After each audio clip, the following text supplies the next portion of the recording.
everyone. All right, He's a mighty God. Welcome you, visitors, this morning, outside and inside the audience. And we want to, the Lord been picking on me a little bit on a thing that I spoke last time, and and we spoke about spiritual authority. And spiritual authority is, how many of you are spirit? Amen. We're all born again, we're all of the Spirit of the living God. But there is a difference, as you're going to hear what Jesus says here, to even the believers in His time. And we need to understand that once we become a believer of Christ, we're no longer of the old man, we are the new man. And Corinthians verifies that if any man be in Christ, he is what? A new creature. All things are passed away. Now behold, all things becomes what? New. And sometimes we have to be careful because we find ourselves, because we work in this world, we tend to bounce back and forth. Okay, I'm this, or now I'm that, I'm this, I'm that. But no, we got to make up our mind and know that who you are in Christ Jesus. Now, if you are of the Spirit of the living God, then live in the Spirit. They that worship me must worship me where? In spirit and in truth. So the problem I see a lot of times in the believers is they like to live like the world, then they like to serve God. You cannot do that. You must surrender yourself to the Spirit of the living God, that the Spirit of the living God may have authority in your life to make you fulfill the will of God in your life. Amen. And that's why when He gave the prayer, He said, Thy will be done here on earth as is in heaven. Not on our will, but His will to be done here in heaven. But I want to go back to the keys of the kingdom, because the keys of the kingdom is so important. A lot of people, because of the misunderstanding in their mind, they don't understand the authority of the keys of the kingdom. And the keys of the kingdom is important, very important. But as we go with me in the book of Matthew, the 16th chapter, and starting off, we can start off in the beginning. I'm going to use these as a springboard. I'm excited by hearing the word of God this morning to the article, and God has really stirred me up this morning. I don't know if I'm going to get through with this, but we're going to do our best through the Holy Spirit. But it says here that in the 13th verse of the 16th chapter of Matthew, he said that when Jesus came to the coast of Caesarea Philippi, he asked the disciples, saying, Who do men say that the Son of Man am? Now, notice now, he was not talking to the unsaved. He was talking to those who have walked with him, and listened to him, thought of him, sleep and rose with him. But the 14th verse it says, and they say now, what's this now? They say, some say that thou art John the Baptist, and some Elias, and others Jeremiah, and one of the prophets. And he said unto them, But whom say ye that I am? So say that to yourself, out there and in the audience, who am I? Who Jesus is, amen? Really in our heart, we got to understand the power that we carry with us in our life, amen. And Simon Peter said Thou art the Christ and the Son of the living God. But I want you to see two things here. Some of the believers says, you are the Elias, you're the prophet, you're Jeremiah, you're the Baptist. but Peter outstood. Amen. But Peter outstood and directly called him who Peter knew who he was in the Spirit. And Jesus answered and said unto him, Blessed art thou, Simon Bar-Jonah, for flesh and blood has not revealed it unto thee, but my Father which is in heaven. So, I want you to stop right there and I want you to think. Revelation of the Word of God is so important. And revelation cannot come without inspiration. And inspiration cannot come without the power of the living God. And the power of the living God must manifest through you, through the Spirit of the living God, that we will become one with the Father. Amen. And that's how Peter began to reveal the insight of the Spirit, the believer of the believer itself. Amen. So, with a lot of people, sometimes when you ask them, oh, I don't know if God can do it, or I don't know if, but you got to know who you know. Amen? Like the message just said, we can do all things.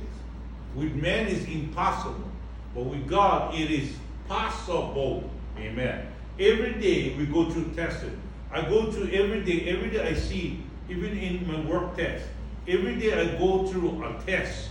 And the test comes because whether I'm going to do it or I'm going to doubt about it. But when I look at the circumstance, I say, it can be done.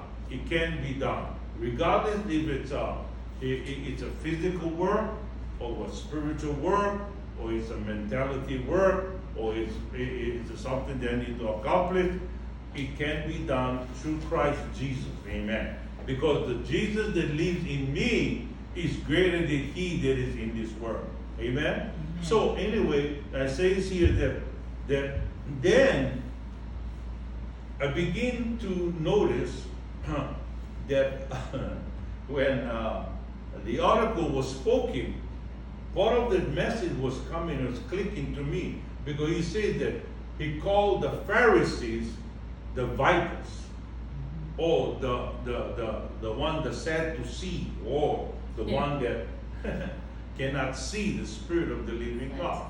But watch this now. Watch this very carefully. Everybody's trying to build a church. Everybody's trying to build some kind of work of God. But the problem is, many of them, if only a success in numbers, but they're not a success in the Spirit. So they struggle with these things, or they struggle to build the church. But what Jesus said this, and he said unto thee, thou art Peter, and upon this rock I will what? I will build my church, and the gates of hell shall not prevail against it. Already Jesus said, no devil is going to stand against the church. Who's the church? The individual. Who's the church? You and I. Who's the church? The disciple. Who's the church? The believer. Who's the church? The one that walked in the power of God. Amen. Now, let me go back a little bit here. You cannot be empowered without the Spirit of the living God. He said that in the book of Acts. Number 1. He said, Acts 1:8. He said, you shall receive power after the Holy Ghost is come upon you. And you shall be what? Witnesses unto me in Jerusalem, Judea, Samaria, and all the uttermost parts of the world. You will be successful in doing the work of God through the baptism of the Holy Ghost. But today we hear many are going through, oh, I cannot, and the work of the ministry is not working, or people don't want to come. Well, something must be wrong in the spirit. Because Jesus never chased nobody away. The article just said it. Jesus is what? Love. Love gravitates people to the work of the ministry. Amen. And a lot of times because the people are not following what Jesus said or what Jesus had recommended in their life, and there is a problem right there.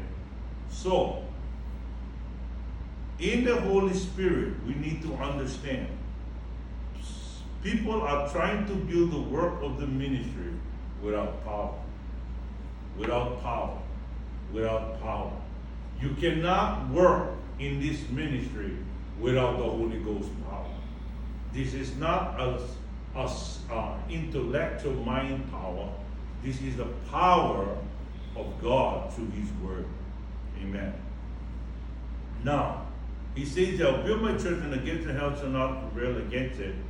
And I will give thee the keys of the kingdom and of the heavens, and whatsoever thou bind on earth, and on earth shall be bound in heaven. And whatsoever thou shalt loose on earth shall be loose in heaven. Whatever things that is not heavenly will be loose. Whatever things are not don't belong in heaven will not be remain there. There is no sickness, no poverty, no sadness, no anger, no malice, no sin in heaven. All those things we need to be bound here on earth, that it will not remain in heaven. But this is just the beginning of my message. I want to understand one thing, that now He says, be strong in the Lord. Now, when it comes to strength in the Lord, we got to understand, either you are clothed in strength or you're not. We can't be playing this game. You have to be clothed in the Lord. And He gave us the specific things in Ephesians chapter 6. He says, finally, my brethren, be strong in the Lord and in the power of His might. Notice He said, in the power of His might. Not your might, not somebody else's might, not an ancestor's might, not an ancestor's teaching. He says, in your might in Christ Jesus. Amen. So we need to understand that. We need to know all that. And I'm gonna open this up a little wider as we go forward. He said that be strong, and He didn't say anything about being strong in yourself. Some will say that I'll try to be strong. No, you cannot try to be strong. You have to be in the power of God, not trying to be, but put on the whole armor of God, that you may stand against the wiles of the enemy. A lot of times the people try to fight the enemy. A lot of times people try to pray against the evil, but they have no strength. They have no spirit. They have no relationship with Jesus Christ. Put on the word. The whole meaning is complete, not some of the clothes. But it says, put on completely armor of God, that you may be able to stand against the wiles of the devil. What Paul was talking about, even in Isaiah 59:17, refers to bringing the cloak of righteousness. Paul brings to the name of God's clothing, God's armor. This armor is a spiritual clothing, and that's what we need to do. We need to walk in His clothing, for we wrestle not against flesh and blood, but the principalities, against powers, and against wickedness in rulers of darkness in this world, against spiritual wickedness in high places. Amen. Wherefore, take on the whole armor of God, that you may be able to stand against the wiles of the evil days, and having done all to stand. Standing therefore, having your loins girt about with truth, knowing that you need to make sure that you are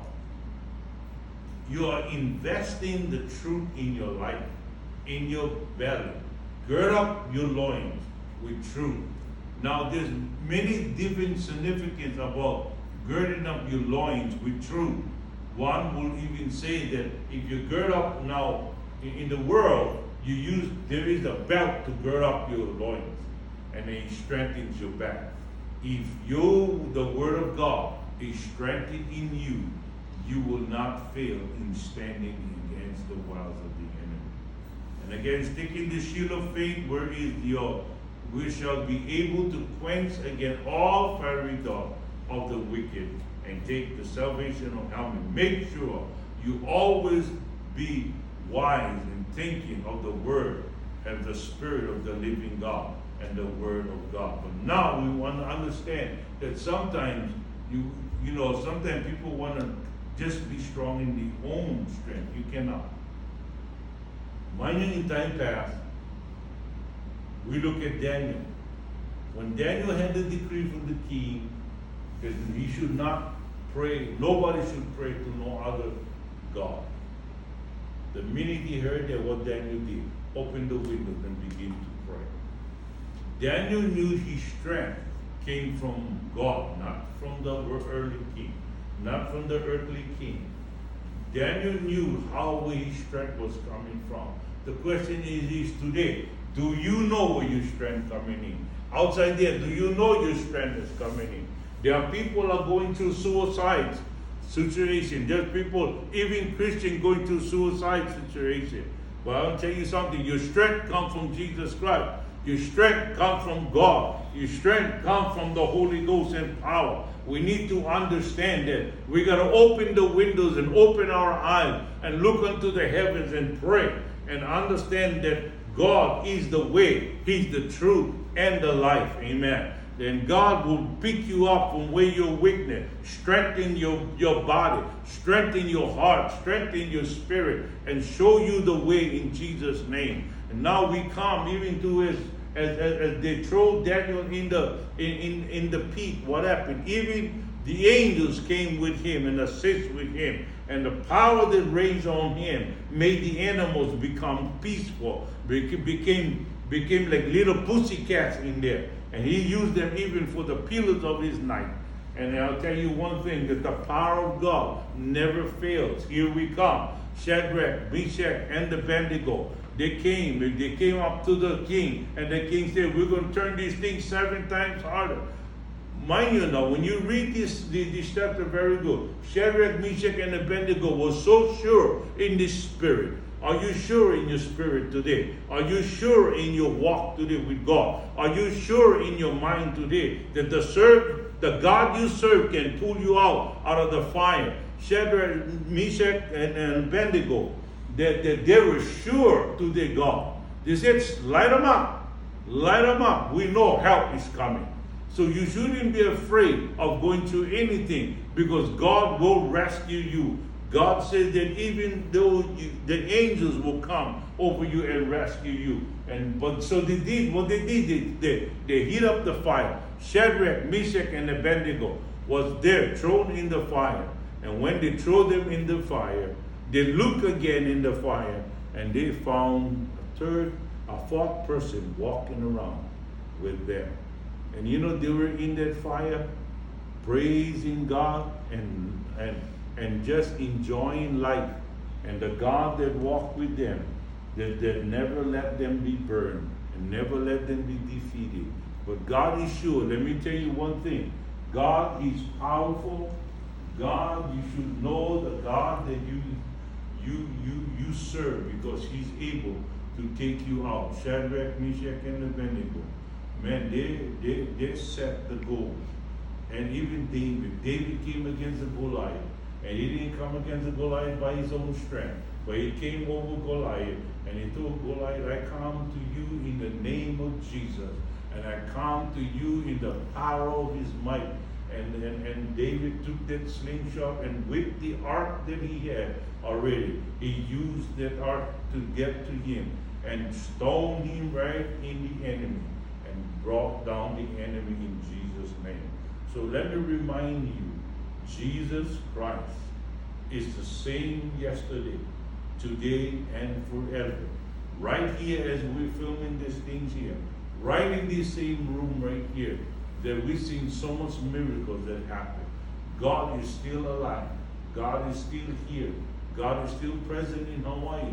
God is still present where you're at. God is still present in the prison. God's still present in the woman's home, in the woman's prison. God is present everywhere you go and everywhere you set your foot on. Until we meet again, praise God, mighty God.